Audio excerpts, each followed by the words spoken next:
لو أنزلنا هذا القرآن على جبل لرأيته خاشعا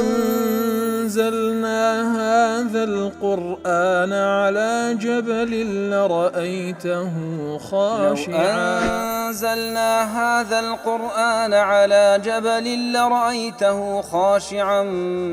متصدعا من خشية وتلك الأمثال نضربها للناس لعلهم يتفكرون.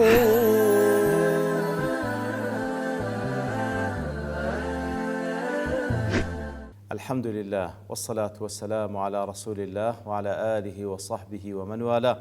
السلام عليكم ورحمة الله. برزن خوش حال لواني 588 لوانا كاين تفسير القرآن بيروز بيم وخزمتان فأم بس رزامندي رب العالمين وهي وادان مئوي آز السود اللي وربقرن. أعوذ بالله من الشيطان الرجيم. بسم الله الرحمن الرحيم. قد نعلم إنه لا يحزنك الذي يقولون فإنهم لا يكذبونك ولكن الظالمين بآيات الله يجحدون. والله خوش وستان خوي قولة بيغمبر دفرمي صلى الله عليه وسلم قد نعلم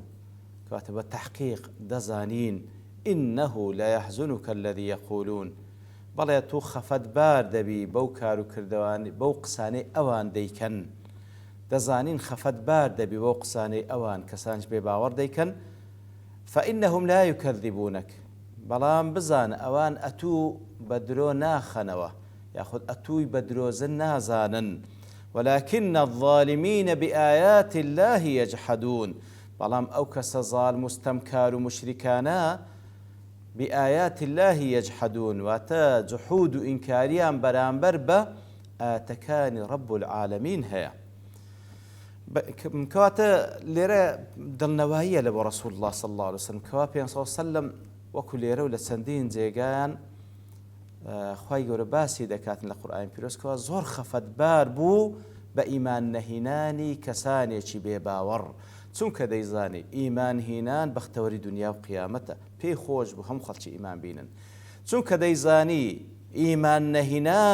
ئیمان نەهینان گەورەترین خەسارەتمەندیە بەدبەختی دنیا و قیامەتە لێ خەمی بوو هەتا وەکو لە سوورەت ئەلکافدا دەفەرمی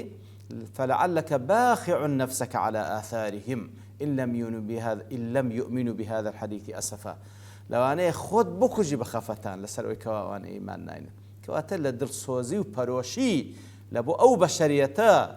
پێغەمبەر صلی الله عليه وسلم زۆر خەفەتی بوو. ئیتر لێرداش خوای گەورە دەفەرمێ قد نعلم إنه لا يحزنك الذي يقولون قد لە بۆ تەحقیقە قد نعلم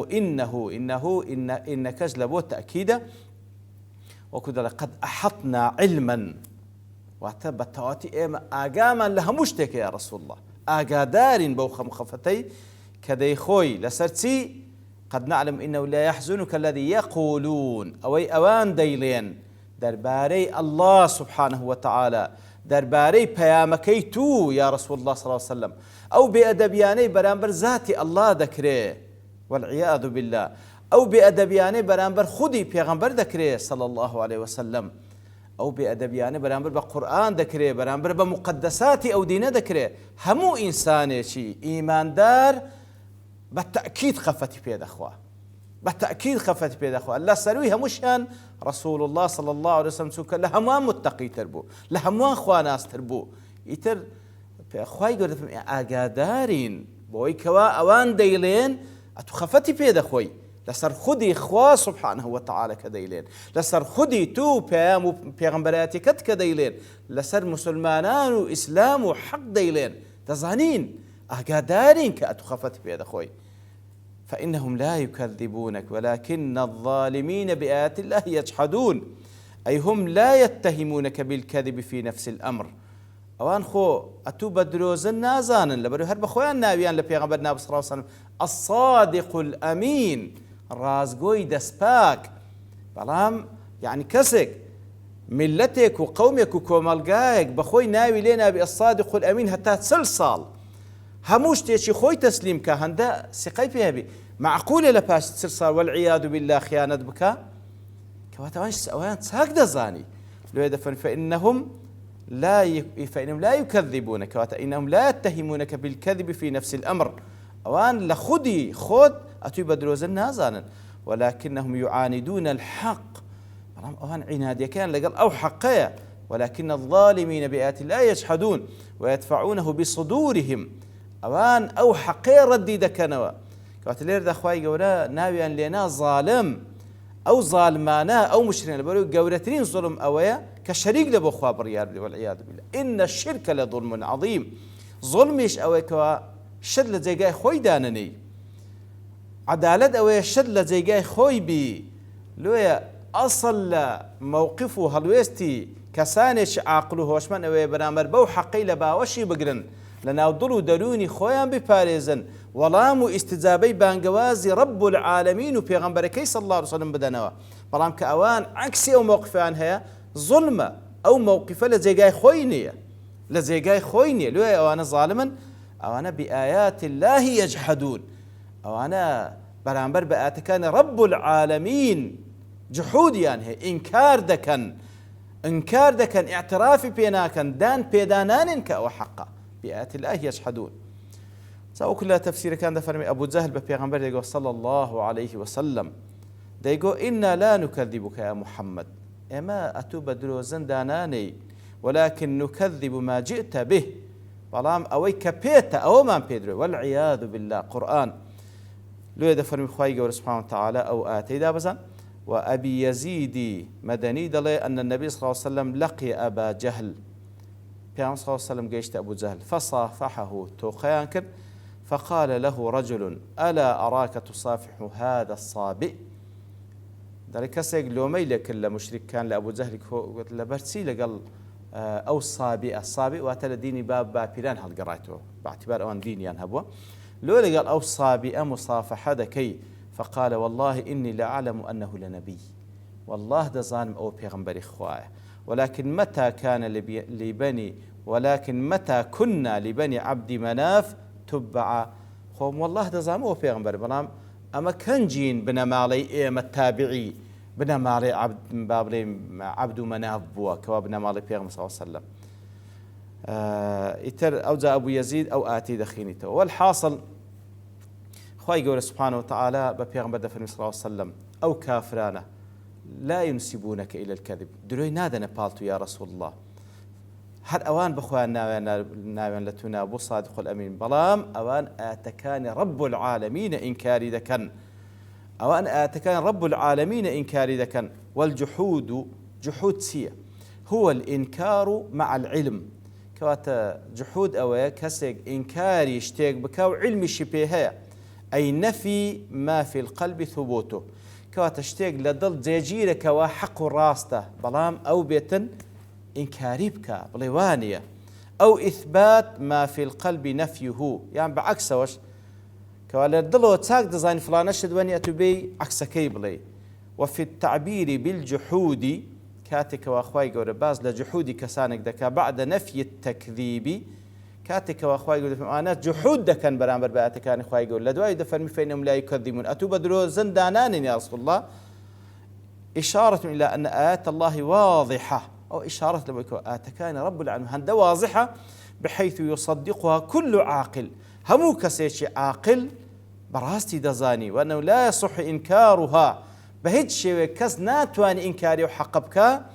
إلا عن طريق الجحود ما قال كسيشي جاحد بي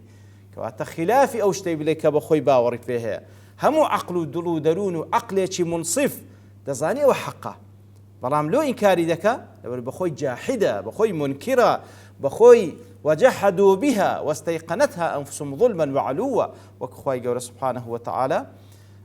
درباري قوم فرعون قوم كيد فرمي وجحدوا بها جحود إنكار أو حق عندك كموسى هناية عليه الصلاة والسلام واستيقنتها أنفسهم بدليش بيقين دي ينظاني أو حق بلام لبرتسي أدي إنكار عندك ظلما وعلوا بظلم بخو بقور زانين وبتكبر كاتب براسي إنكاري كردني حق خواي قور ناوي لأنا مشركا أو أنا كافر برامبر بخوا سبحانه وتعالى برامبر ببيغمبرك صلى الله عليه وسلم وهلها أو آتش براستي أويتي ذاك خفت خواردنی پێغەمبەر صلى الله عليه وسلم لای رب العالمین اعتباری هەیە قد نعلم إنه لا يحزنك کەواتە دڵنەوایی پێغەمبەر دەکات صلی الله عليه وسلم ئەو پێغەمبەر عەزیزە لای رب العالمین ووەیلالۆ ئەو کەسانی کە دوژمنایەتی ئەو خۆشەویستەی خوا دەکەن ولقد كذبت رسل من قبلك أو زهر زيادة لبو دلنواي پیغمبر صلى الله عليه وسلم رب العالمين بيدا فرمي ولقد كذبت رسل من قبلك بلام توكيد قسمي بقدي تحقيق چەندین پێغەمبەر لە پێشەت و یا رسول الله کەسانێک لە قەومەکانی خۆیان بە درۆیان زانین ولقد كذبت رسل من قبلك بەڵام ئەوان هەڵوێستیان کوو بوو یا رسول الله ئەو پێغەمبەرانی لە پێشەت و هاتن و قەومەکانیان ئەوانیان بە درۆ زانی فصبروا على ما كذبوا صبریان گر لەسەرەوەی کەوا بە درۆ زانران صبریان گر لەسەرەوەی کەوا کەسانێکی ملهوڕ ئەوانیان بە درۆزن زانی وأوذوا أزيد دران وأوذوا بمطلقي دفرمي واتە ئەزیەت دران هەم بە قسە هەم بە کار و کردەوە ئەزیەت دران هەم بە دەست ئەزیەت دران هەم بە قسە ئەزیەت دران ئازاریان چێژ لە پێناوی رب العالمین وأوذوا حتى بەڵام حتای غایەکە گەیشتە چێن دەرێ حتى ئەتاهم نەسڕنا ئەزیەت دران بەڵام سەبریان گەر حتى وەکو ئەتاهم نەسڕنا حتى وكو نصرتي رب العالمين هذا نصرتي خوايا سبحانه وتعالى نصرتي خوايا سبحانه وتعالى وما النصر إلا من عند الله دوی پێویستە ئیماندار تساوی لە نصر بتەنها لەلای رب العالمين لە ئاسمان نصر لەسەر زەوی نییە لە بەردەستی کەسانێک نییە نصر لە رب العالمين بەڵێ وأوذوا حتى أتاهم نصرنا حتى نصرته بڕیاری نصر لای ئێمە هات لە بۆیان ولا مبدل لكلمات الله هێز و توانا و دەسەڵاتێک نییە تەبدیلی كلمات رب العالمين بکە لێرەدا كلمات واتە سنەنی خوا سبحانه وتعالى سنەنی خوا واتە قوانینی خوا ئەوەی لای خوای گەورە بڕیاری لەسەر درایە بە چ شێوەیەک ڕەفتار لەگەڵ مسلمانان بکە بە چ شێوەیەک ڕەفتار لەگەڵ کافرەکان بکە وەکو دەفەرمی زانان دەفەرمون المراد بكلمات الله بعام كلمات إخوات سبحانه وتعالى شريعتكي بريتة لكلمتكي لكلمات إخوة صفات إخوة سبحانه وتعالى كلمات وأحكامه أحكام كانه وسننه في كونه سنة إخوة قول لا أو كون بونوري ويدخل فيه دخولا أوليا إتل أو كواليرز زياتر كمبسطة ما وعد الله به أنبياءه وأولياءه من النصر والظفر خوای گەورە سبحانه وتعالى چ وعدەیەکی بە پێغەمبەران دایە عەلەیهیمو سڵاو وسەلام چ وعدەیەکی بە ئەولیا و دۆستانی خۆی دایە لەوەی کەوا لە دنیایەشدا سەرکەوتوو و سەرفرازن لە دنیایەشدا سەرکەوتوو و سەرفرازن ولقد سبقت كلمتنا لعبادنا المرسلين إنهم لهم الغالبون وإن جندنا كواتا خوای گەورە سبحانه وتعالى ولقد سبقت كلمتنا لعبادنا المرسلين إنهم لهم المنصورون وإن جندنا لهم الغالبون خوای گەورە سبحانه وتعالى بڕیاری دا پێغەمبەرانی خوا سبحانه وتعالى ئەوان سەرکەوتون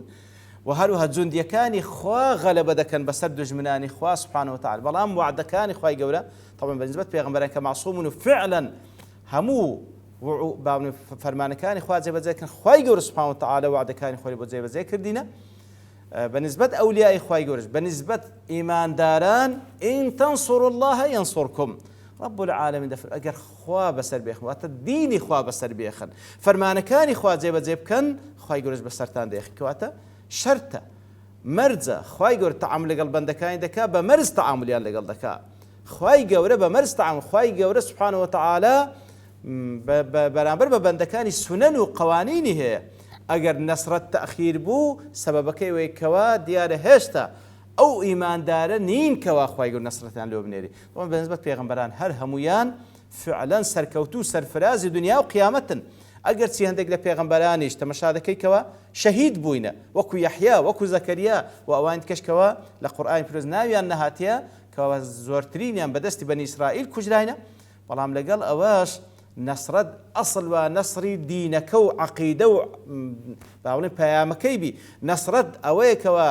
نەسرەت لە بۆ ئەو کەسەی کەوا زەلیل نایب بەرامبەر بە کافران. نەسرەت لە بۆ ئەو کەسەی کەوا لەسەر ئەو مەبدە و مەنهەزەی کەوا خوای گەورە ناردیتی مسڕە و بەسەربەرزی دەژی و بەسەربەرزی دەمری و ذلك الفوز الكبير. بەڵام وەکو زانان دەفەرمون ئەو پێغەمبەرانەی کەوا خوای گەورە ڕێگای بە قیتال پێداینە، ڕێگای بە جیهاد پێداینە، ئەوان حتمە سەرکەوتو سەرفراز بوونە بەسەر دژمنانیان و لە بۆ غەیری پێغەمبەرانیش بە هەمان شێوە وەکەذلک ننجی المؤمنین وکان حقا علينا نصر المؤمنین بەو شێوەی خوای گەورە وعدەیدا ولا مبدل لكلمات الله ولقد جاءك من نبأ المرسل وأتوج يا محمد صلى الله عليه وسلم جاءك من نبأ المرسل زبدو شێوەی لێک درایتەوە واتە ئەو وحی کە لە بۆ پێغەمبەران هاتی هەمان شێوەش لۆ تو هاتیە و لێکدانەوەی دووەم کە زۆری لەم فەسین لەسەرینە ولقد جاءك من نبأ المرسلين لە هەواڵی پێغەمبەران لە قورئانی پیرۆ زۆر لۆ باس کرا اقتدایان پێ بکە هەروەکو بە هەمان شێوە ئەوان ڕوبەڕووی ئەو کوفر و شرکێ بوونەوە و سەبریان گرت و ئیتر عاقبەت لە بۆ پێغەمبەران و عليه الصلاة والسلام لبو أتباع حقه بهما شيء لو توجد وفعلا پیغمبر صلى الله عليه وسلم لنتيجة 23 سال پیغمبراتي معزز مكرم لدواي خوي دولتي چی بجهش بو پری سر بلندی پیغمبر صلى الله عليه وسلم خوي گوره بردی ولای خوي سبحانه وتعالى وصلى الله عليه وسلم وهر کسی شوین کوتی او بو شوی که خوي گوره دیوه اتباع قرآن و سنت بک همان عاقبتی تاک لدنيا ولقيامة صار وعندك. وصلى الله وسلم على نبينا محمد وعلى آله وصحبه أجمعين وآخر دعوانا الحمد لله رب العالمين. لو أنزلنا هذا القرآن على جبل لرأيته خاشعا أنزلنا هذا القرآن على جبل لرأيته خاشعا أنزلنا هذا القرآن على جبل لرأيته خاشعا متصدعا من خشية وتلك الأمثال نضربها للناس لعلهم يتفكرون